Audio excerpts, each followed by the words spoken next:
Even the heathens rage and the people imagine the vain things, comes out of Psalms in the Bible. Why do the heathens rage and the people imagine a vain thing? This verse reflects on how the nation refers to as heathen and unbeliever, and the people often plot and conspire against God's will. His will is his son.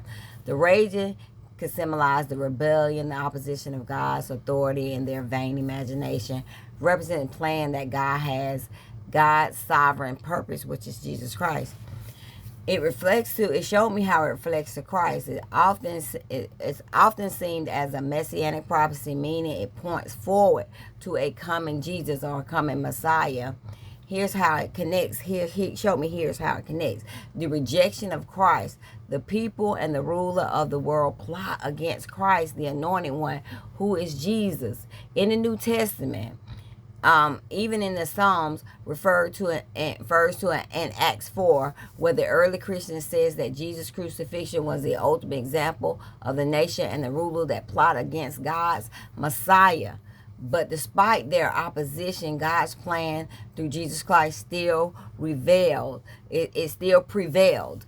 It's the opposition of who when we oppose against Christ, the nation in Psalms can rage and scheme all they want to. They can rage and scheme all they want, but their efforts are vain, because God's will was done. God's will is Christ and is going to be done. His will needs to be done on earth through us right now as it is in heaven. That's what he wants, is to be done in earth, in us, as it is in heaven.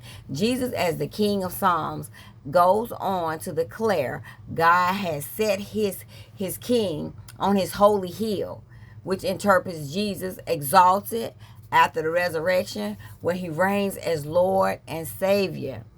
In this essence, how the world power may resist, we may resist Christ, God as king, but their opposition and the ultimate is vain. It's vain. When you go against Christ, it's always vain. His king is Jesus. He will prevail. He wants him to live in us, reign in us, rest and rule. He is victory. He is your victory. He is your king. But his will must be done on earth as it is in heaven. He is Lord and he is sovereign. We must stop going against him. We stop, even the believers, we rage and it's a vain thing when we go against Jesus Christ. His will is his son, and his will must be done. And the mystery is always, always Christ in you, the hope of glory. Next play. Keep it moving.